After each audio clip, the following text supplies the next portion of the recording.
Though Sri Lanka is an island surrounded by the sea, the people in this country have to bear a high cost to include fish in their meals.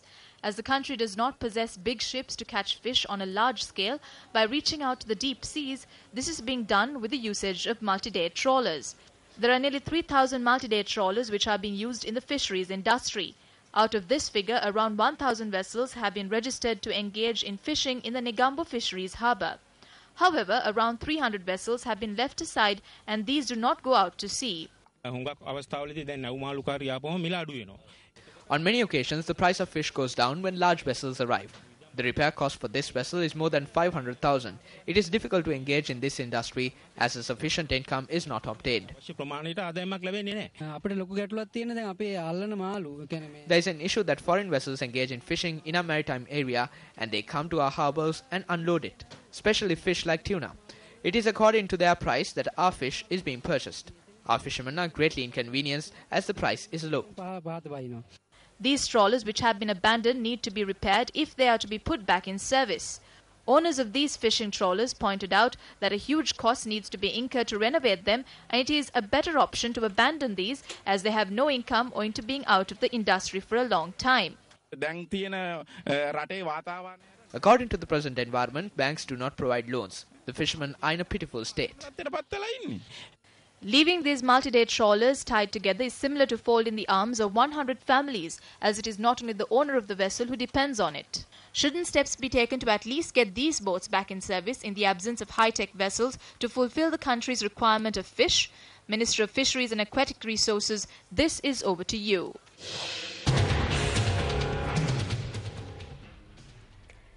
According to Sri Lanka Tourism, the greatest challenge facing the tourism industry is the lack of professionals in the tourism field. Meanwhile, Deputy Minister Lakshman Abeyewardene says that the number of professionals being produced by Sri Lankan institutes does not meet the demands of the industry.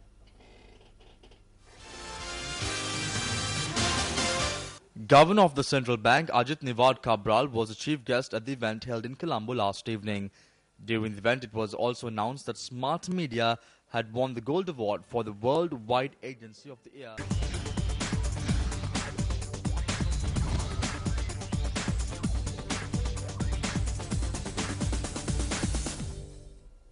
Good evening and welcome to Sports First.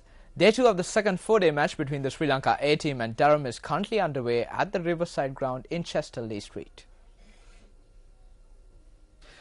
Resuming from an overnight score of 143 for the loss of 1 wicket, Scott Borthwick and Gordon Mukel guided Durham past the score of 200 runs before Scott Borthwick fell victim to Sanjay Weerakoon after a well-made 101. Shamin Deranga then brought Sri Lanka back into the game by striking thrice in 2 overs, dismissing the batsman for single figures. Gordon Mukel showed some resilience by crafting a half-century, while wickets kept falling regularly at the other end. Durham's tail-enders, who showed discomfort against the Sri Lanka A bowlers, failed to support the top-order batsman Gordon Mukel and were all out for 303 runs. Mukel was unbeaten on 71. Shamin Deranga bagged 4 wickets, while Sachitra Senanayake chipped in with 3 wickets. Taking a look back at one of our earlier stories, according to Sri Lanka Tourism, the greatest challenge facing tourism industry is the lack of professionals in the tourism field. Meanwhile, Deputy Minister Lakshman Abeyewardene says that the number of professionals being produced by Sri Lankan institutes does not meet the demands of the industry. The 2010 graduation of the Sri Lanka Institute of Tourism and Hotel Management was held in Colombo today under the auspices of Deputy Minister of Economic Development Lakshman Abeyewardene. Our target is to attract 2.5 million tourists to Sri Lanka within the next 5 years.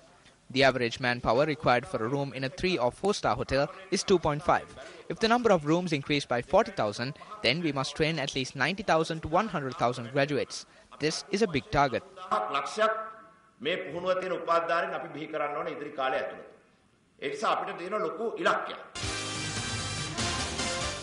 The Sugarcane Research Institute has established sugarcane greenhouses consisting of 28 varieties of the plant in order to ascertain what variety of sugarcane best suits the area where the Kantale sugar factory is situated. The institute, which aims to reopen the sugar factory, will thereby select a variety of sugarcane and proceed to cultivate it on a 12,000-acre plot of land. The Kantale sugar factory, which was first declared open in 1960, shut down in 1994. General Manager of the Kantale Sugar Factory, L.M. Bandara, stated that steps are being taken to hand over the factory to a private company for a period of 30 years. All preparations are being made to recommence this through the Ministry of State Assets and Enterprise Development. Currently, there are nearly 10 investors, including foreign investors.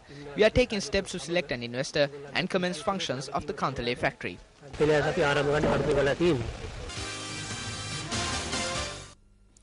Today on Entertainment First, we give you a sneak peek into the Symphony Orchestra's Young Soloist concert that is to be held this Saturday, the 30th, at the Ladies College Auditorium.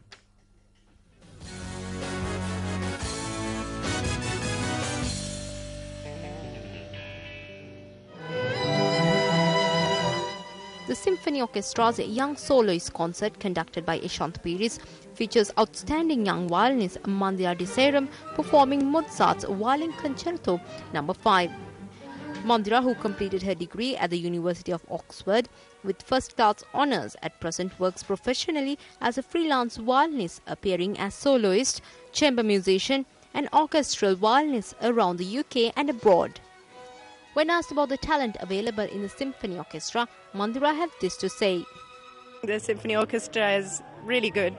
I enjoy playing with them. I've played in the orchestra several years, and I really enjoy playing with them. I think they make a great sound. Channel 1 MTV and Yes FM are the media sponsors of the event. Well, that's a look at primetime news for this evening. If you want to follow up on any of the stories that we just aired, you can always log on to www.newsfirst.lk. Now your views, you have the opportunity to share any newsworthy video clips with the entire nation through News First. You can do so by sending us the video captured on your mobile devices via email or MMS. Make sure your video clips are 30 seconds or less. You can MMS on 0759301003 or email us on yourreport@newsfirst.lk. But that's it from us for now. I'm Ravi Gamage. And I'm Krishi Panditharatna. Good night.